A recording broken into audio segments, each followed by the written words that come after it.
Hey there, folks. Hope you got my midweek message and the extra little reading. Those are never required, but do want to know that I want you to know that I'm thinking of you and I'm constantly collecting resources for you to develop your reading classes. I have not gotten in this week yet to reply to your discussions about the good, bad, and the ugly or your blogs. Either, and so I will be doing that hopefully soon. But I wanted just to kind of emphasize some things from the classroom. I know this week is more of your reply week and your wiki development week. Um, but I do want to emphasize as we move forward that you really spend time on the resources and that you do get to all of the videos and readings and that you show that you've used those in the way that you post. So please reference those. It's kind of a way of keeping you accountable to those reading materials. So we develop a good pedagogy to go along with our good theories to go along with our practices and overall good pedagogy. Okay, so what's going on this week? Let me go ahead and pull up that syllabus.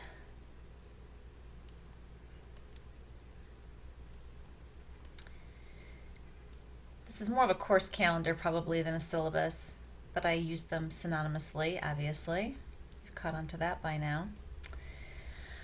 Okay, it's hard to believe that we're looking at October 20th already, and this is a new chunk, and so when I just a second ago referenced your replies and your wikis, I'm creating this midweek. So I'm right now, it's October 15th as I create this video. Don't let that confuse you. We are starting a new unit, Unit 5, and just want to emphasize to you the importance again of reading through these materials and watching all the videos. There are two chapters. I'm sorry, there is one. Yeah, no, two chapters. I had it right the first time from Outwell. One about teaching reading. We don't really call this course a teaching reading course, and yet I would argue that it's hard to teach them separately. Right now, my own sixth grader has a separate reading grade from his writing grade, and I notice there's always a little bit of an imbalance between record keeping from that teacher. I think it's hard to separate them, and yet different school districts will ask you to do that.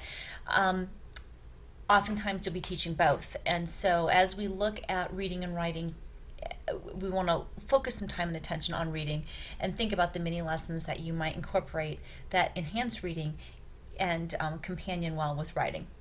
Okay, in chapter 6, this is a whole section. This is a really rich and thick section. It's on mini lessons, and Outwell gives you tons of ideas. Remember, this writing workshop concept is less teacher, more student, and she creates all this great stuff or shows you all these things that she uses for mini lessons. Really cool chapter, I think. Um, we have a faculty focus article talking about moving beyond opinions to critical thinking. This is something I bring up because I think Common Core is moving this way, but more importantly, I think that as good teachers, we want our students to learn to be good thinkers. And our students are good at knowing what they like and dislike and knowing what they want and don't want, but are they good at logical analytical thinking? And so this is kind of a challenge to move students in that direction. Even our younger students are capable. You might want to brush off your Bloom's taxonomy and look at that again and just review it. Nancy Schrock has really great resources on Bloom's if you want to look at some visuals there. The next section is looking for flippable moments in your classroom. If we want to think about keeping instruction happening, but also keeping that real close contact with our students happening, we can't be in two places at once. So maybe flipping your classroom is the way to go. I'm actually flipping my classroom on Thursday. I gave students work to do. I gave them a whole buffet of resources. I gave them something to do, and we're not meeting face to face. I'm actually blending my class, I guess you could say, and we're meeting online instead of in face to face. Now you can't just do that with a K-12 setting.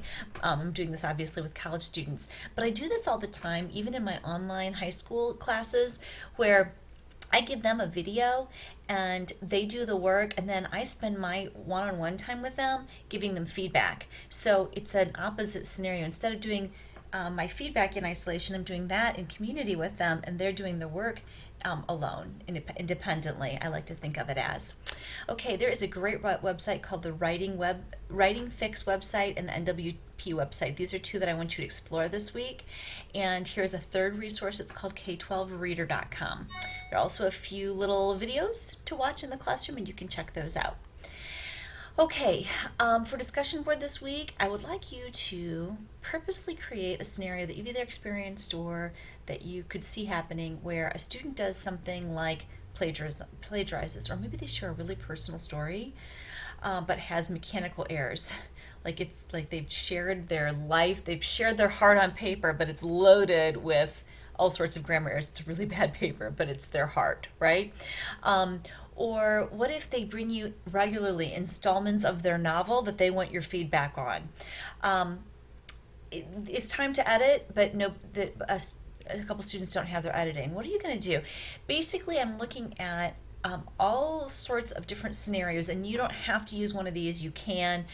These are all ones that I could think of because I've experienced them regularly. But maybe you're thinking of another one that comes to mind that you know you're going to have to deal with in a writing classroom. How would you respond? And then share some alternate responses to other scenarios. So if somebody says, here's what I would do, challenge them with another way of thinking about it. In your blog this week, you get to be the writer. I want you to go back into your writing ideas, your prompts, your tasks, and I want you to craft a sample response to at least one of your writing tasks. And this is in green because it's gonna be put into your wiki because we've talked about modeling for students. So I want you to not just write it, but remember how last week you created a reflection tool of some sort or a feedback tool? I want you to use one of your feedback tools, and then in your reply, I want you to play student editor. Maybe in your reply, you use the editing tool that you're going to use in your classroom, even on each other's work. Okay? So we're going to play around and model out what this really looks like and feels like. And we're also going to probably see in this process things about our prompt that we're going to change because we're like, wait a minute, I tried to do that, it didn't work. So again, you're going to craft a sample writing and you're going to reflect on it using one of the tools that you set up for students to use, reflecting on their own writing. So you're going to model to the student your writing and your personal reflection. Then when you respond to another student, you're going to practice using one of the student editing devices that you used in your last week's wiki that you developed. So that's where we're headed. Just so you know what's coming down the pipe in the second half of this unit, we are doing some more creating of tools and layering of ideas. So as you look through the mini lessons, if there's things that you like, tab it so that you can bring it down into your wiki later, okay? Or if there's some things from here even. I think that just in closing today, I'm going to keep this kind of short. I think what we're thinking about today is modeling, or this week, for this first half of the week, is how can we model really good writing and reading practices? How can we model good citizenship and community and how we respond to students?